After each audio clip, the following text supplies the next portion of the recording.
I want to share with you a really fun spread. I didn't create or invent this spread. I read it years ago in a book. I believe it was originally created by Alistair Crowley, but I'm not 100% sure of that. And I probably haven't remembered it as I originally read it. I think I've adjusted it over the years.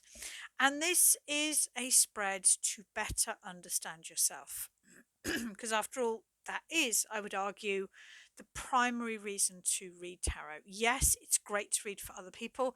Yes, it's great to get a heads up as to what is likely to happen in the future. But the only point of power you have is right now. And understanding yourself right now is the best way to create your best possible future. So this is really simple. It is a 4 card reading. And I'm just going to run through it and then I'm going to show you the cards. I did this for myself last night and I've recreated the spread. The first card is it's called effectively They Know, I Know. It is what you know about yourself and what other people know about yourself. It is the easiest card to read. Card two is something that you know about yourself, but you perhaps try to hide from others. A shadow, if we could say, a personal shadow, something that's personal, not always on public view. The third card is something that other people see in you, but you don't always recognize in yourself. And the fourth card is unknown. It is about you, but it is a blind spot that you don't see, and often other people don't see as well. So let's start to turn them over in the order that I dealt them so I can demonstrate how this spread works. So the first card is something that I know about myself and other people know about me as well. If you follow me much, you'll know that I don't like the Knight of Pentacles. I much prefer the Knight of Wands. But I was doing this spread to reflect myself as a shaman and a tarot reader in my more professional mode. And actually, I will admit, when it comes to the Rider-Waite Tarot, when it comes to the Younger Futhark, and when it comes to Nordic shamanism, I know my stuff. These are things that I have been studying at depth for at least 20 years, and I've never deviated from these 3 things: Rider-Waite Tarot, Younger Futhark, Nordic shamanics. I am slow, I put the work in, and I pay attention to detail, and it's a side of myself that I'm really open about, and I know other people see it in me as well. So the Knight of Pentacles, I really get that. I don't think it refers to the rest of my life. I'm not diligent and I don't pay attention to detail when it comes to my house or my car or even finances. But if it's tarot, runes, and shamanics, yes. And as you come through these, they become harder and harder to read. So with the first card, it should feel right. So the second card, I know. This is something that I know about myself, and probably my very closest friends and family would know about myself, but is maybe less known by others. The Hermit, I would love to say that that's because I'm a really wise individual. But actually, for me, particularly when reading for myself, the Hermit can represent a working relationship with our spirit guides. And I have an incredibly personal relationship with my guides. When I'm reading tarot, I can feel their presence, I can often hear their words. My guides are as important to me as my family and my closest friends. And only the people, well, and you, but normally only the people that really know me well are quite aware of that because I don't bring it into everyday conversation. In a reading, I won't say, "Ooh, my spirit guide said this." I just channel it and speak it because it's not really, as it comes.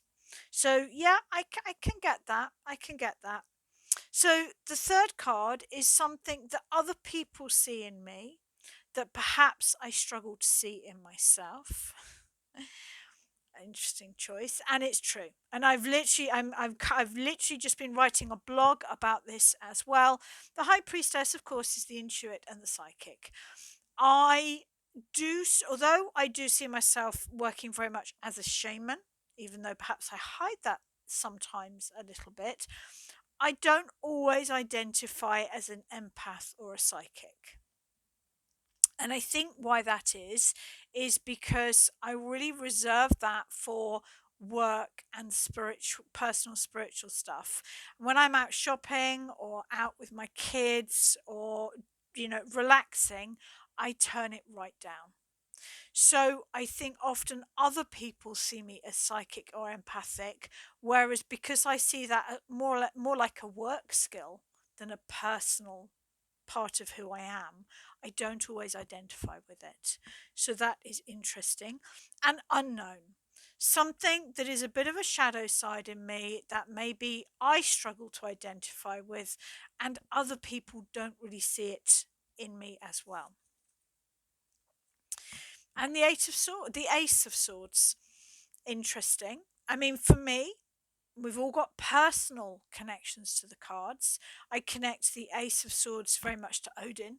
Um, Obviously, the Hanged Man is Odin, but the Ace of Swords is Odin as well, because Odin is to do with words and breath. And to me, the Suit of Swords is air, breath, and obviously words. So I feel that that is maybe indicating a more personal relationship with Odin than I am comfortable accepting. That feels, I can feel that. I wonder whether that's to do with writing. I have written a book on tarot, but I always joke about writing a book about the runes or writing more, but I've never really taken it seriously. That's the honest truth. I kind of did. My book was written at a time of great stress and trauma as a way, to be really honest, of slowing down my drinking. Because I would write my book in the morning, and if I drunk, excuse my throat going, if your throat goes when you're trying to say something, it's usually quite an important symbol. Yeah, I slowed down my drinking after my marriage breakup by demanding that I got up early to write my book, and it worked. But even though I talk about writing another book, I kind of always thought that it was a one-off. So I wonder whether that is a suggestion that it's about time that I became serious about writing and being an author. I'm going to mull over it. The whole point about the hidden one is it's hard to really get to it because it is something you are turning away from yourself, and it is something that is so deeply hidden that it's not always easy for other people to point it out either. So give it a go. I'll turn the cards over so that you can really get a feel of this spread. The first card that you turn is I know, or I see it in myself and others see it in myself. This is the easiest one. Don't turn any other cards over till you've got this. The second card is I know. This is something you know about yourself, but you perhaps try and keep it private. The third card is something that other people see in you, but you probably project onto others. And the last card, maybe the most important card, is something that is currently veiled or hidden both from you and from others. If you can unlock this card, it can be really powerful. If you are getting negative cards for any of these positions, the Tower, the Devil, the Five of Pentacles, etc., etc., number one, remember there is a wisdom and a benefit in every single one of the cards. I often get the Devil as like a core personality card, but then I see that my role in life is often to help people to step free of bondage or, being tied or thinking they can't do things.